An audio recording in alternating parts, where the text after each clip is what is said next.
The day Officer Brennan knocked my crutches out from under me, I was still wearing the surgical brace on my right knee and moving at about half the speed of a man 20 years older. He stood over me on that wet pavement with his hand resting on his belt and said, loud enough for the whole block to hear, "Get up, you're making a scene." I lay on my back looking up at a gray February sky, watching my breath rise in small white clouds, and I thought, he has no idea what he just started. They never do. But to understand what really happened next, the part they didn't show on the news, the part that took 11 months and 3 lawyers and one very specific phone call to complete, you have to go back to the morning it began. You have to understand who I was before that sidewalk and what it cost me to become who I am now. My name is Marcus Webb, 34 years old, Staff Sergeant, United States Marine Corps, medically retired after 14 years of service and 1 IED in Helmand Province that took most of the cartilage in my right knee and all of my patience for nonsense. I lived in a 2-bedroom apartment on the east side of Clarksville, Tennessee, with a beagle named Sergeant who had the same bad knee I did, and a morning routine I had built like a man building a raft after a shipwreck. Piece by piece, with enormous care. Up at 5:30. Coffee, black, 2 cups, standing at the kitchen window while the street below was still quiet. Physical therapy exercises at the kitchen table, the ones the VA doctor had typed on a laminated card that was now warped and soft from 100 mornings of handling. Then, if the weather allowed, a slow walk to the corner store on Maplewood Avenue to pick up a newspaper and talk to Gerald, who had been running the register there for 19 years and had very strong opinions about the Tennessee Titans and very gentle ones about everything else. Those 3 blocks mattered to me more than I can explain to anyone who hasn't spent 14 months looking at a ceiling. After 2 surgeries, after the infection scare that the second surgeon described as close, in a tone that made a nurse leave the room, after all of that. Those 3 blocks were my proof of life. The crutches were still part of the equation on bad days, when the Tennessee winter settled into the joint and made every step feel like grinding broken pottery. But I was moving. I was outside. I was in the world. That was the whole thing. I had no particular feelings about the precinct 2 blocks from my apartment. Officers came into Gerald's sometimes. We nodded at each other in the easy way of people sharing the same few square blocks. That was the full extent of it. Until it wasn't. I first noticed Officer Brennan about 2 weeks before everything broke open. He was parked at the corner of Maplewood and 3rd in his cruiser. And when I came out of Gerald's with the newspaper tucked under my arm, I felt his gaze the way you feel a temperature drop. A physical thing. Directional. Impossible to dismiss. Not the look veterans sometimes get, that distant, respectful awareness, or even the overeager "thank you for your service" energy. This was something else. This was the look of someone who had already formed a conclusion. I told myself I was reading too much into nothing. Gerald had told me more than once that my threat assessment instincts from deployment sometimes misfired in civilian life. I told myself Gerald was probably right, and I kept walking. The second encounter happened on a Tuesday. I was coming back from the pharmacy, prescription refill, anti-inflammatory, nothing dramatic. And Brennan fell into step beside me with that particular unhurried authority that announces itself before a word is spoken. Half a block in silence. Then, "You live around here?" he asked, with a casual air that had no actual curiosity in it. "Yes," I said. "How long?" The question carried the weight of a man who expects answers on demand. 3 years, I said. I kept my pace. He let me go after another half block, and I didn't look back, but I felt his eyes until I turned the corner. That night I sat in my kitchen with Sergeant the Beagle warming my feet and turned the interaction over in my mind the way I'd learned to assess anything that felt structurally wrong. I couldn't find anything concrete, just the feeling. And in 14 years of active service, that feeling had never once been wrong about anything important. The morning of February 18th, I was running late. Physical therapy at 9, office 6 blocks away, and I'd overslept by 20 minutes because Sergeant had been up twice in the night and I'd been up with him. I moved faster than I should have on the patches of ice the morning sun hadn't touched yet. And when I reached the intersection at Maplewood and 5th, the one with the broken curb cut the city had been promising to repair since the previous administration, I stepped down off the curb at a bad angle, and my rebuilt knee gave a warning shudder, and the left crutch skidded on a thin skin of ice. I steadied myself, took a breath, looked up. Brennan was crossing toward me from the direction of his cruiser. He was already talking before he closed the distance, something about blocking pedestrian access, something about loitering. A tone calibrated to that precise frequency of provocation that is loud enough to establish dominance, but quiet enough to later be described as routine. I turned to face him fully and put my weight evenly on both crutches. "I'm on my way to a medical appointment," I said. My voice was level. I had been trained to keep it level. "ID," he said. Not a question. I looked at him for a long moment.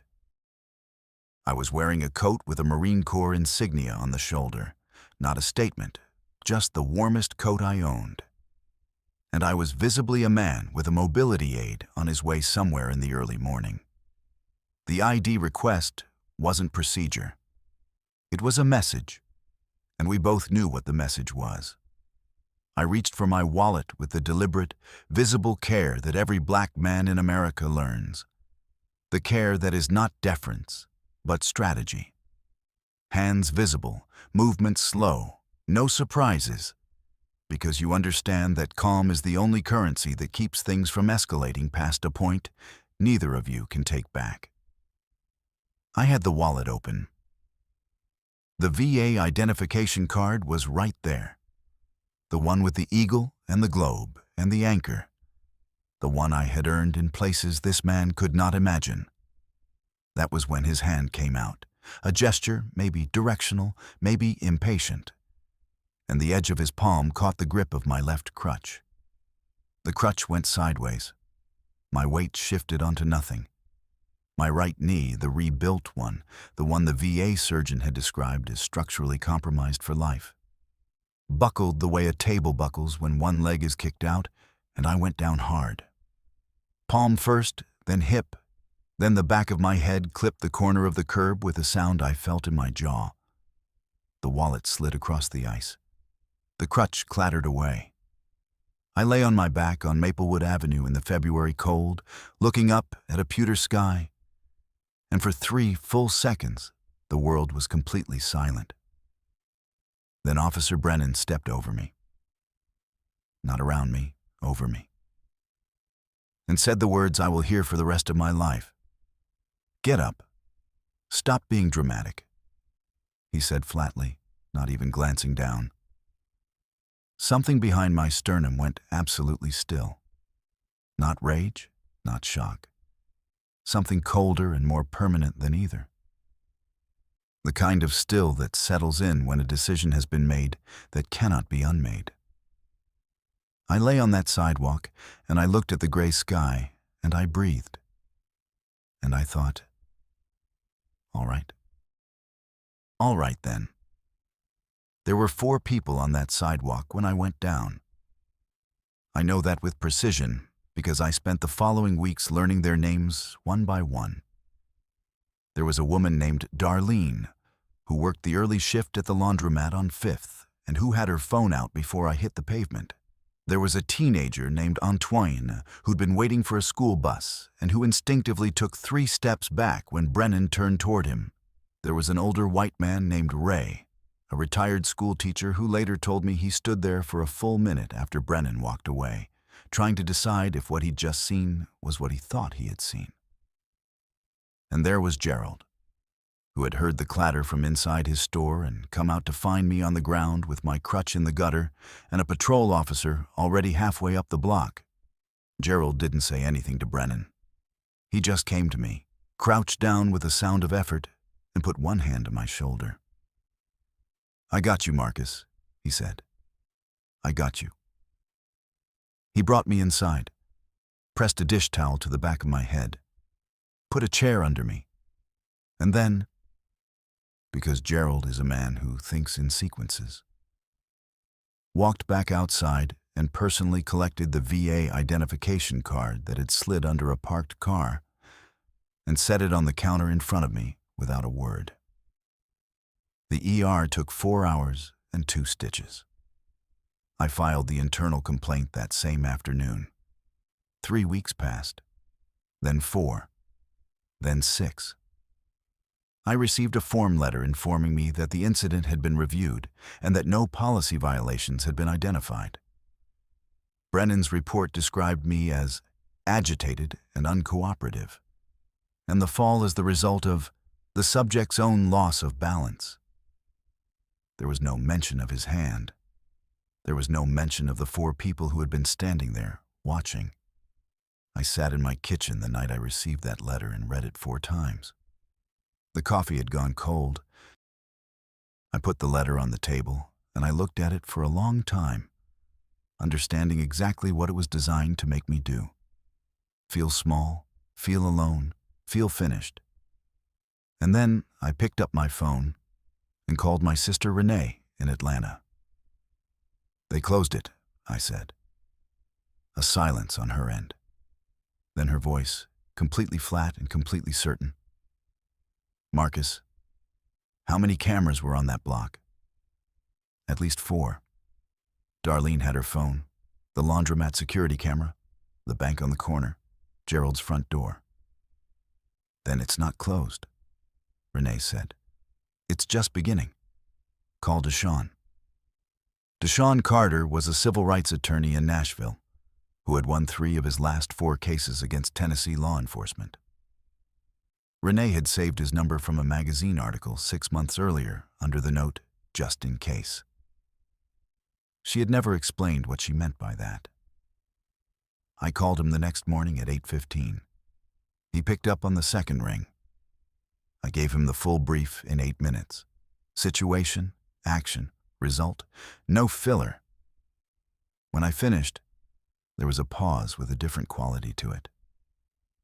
"Mr. Webb," he said, "I need the footage. I need your medical records." And before we go further, I pulled Brennan's record before this call. This is not his first complaint. The cold in my chest spread outward toward my fingertips.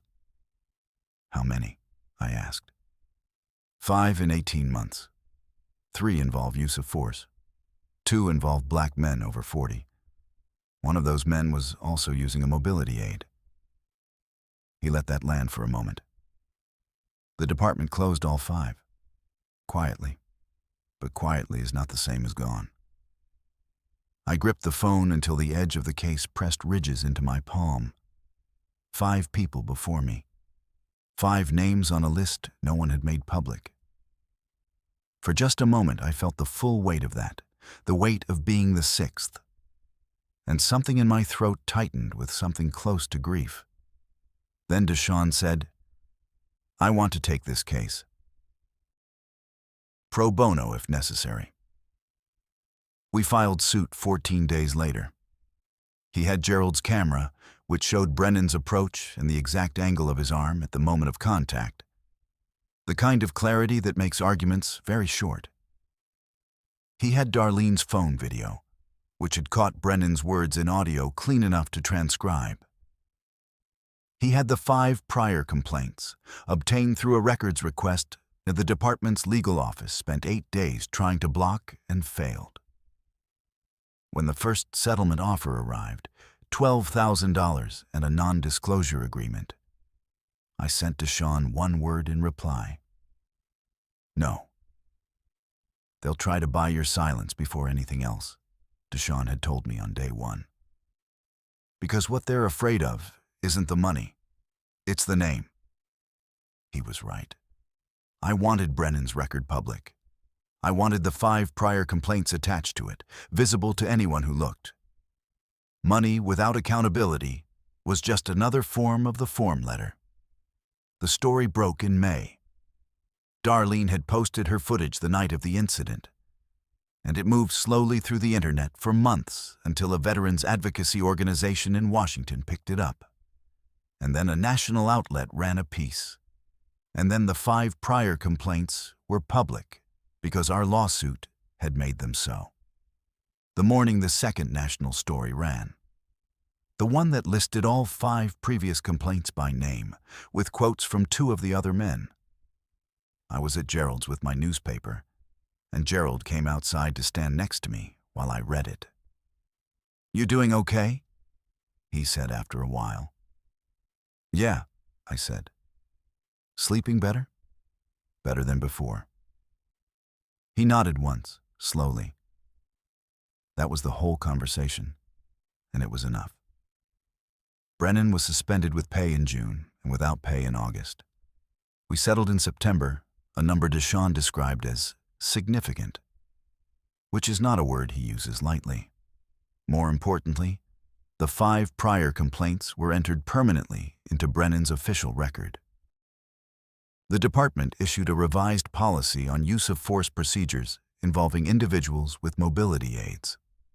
4 pages. Bureaucratic, imperfect, and real.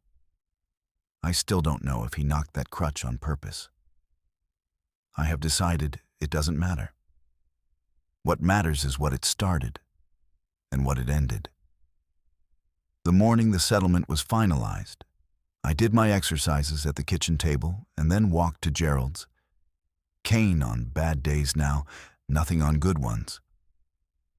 I bought a newspaper I didn't need and stood at the counter while Gerald made coffee without being asked. Sergeant the Beagle was waiting by the door when I got home, tail moving in the slow, dignified way of old dogs who have seen enough to take things as they come. I sat down at the table. The March sun came in at an angle that hadn't been there all winter, landing on the laminated PT card and the backs of my hands. I thought about the man who had lain on a sidewalk looking at a gray February sky and decided, all right then.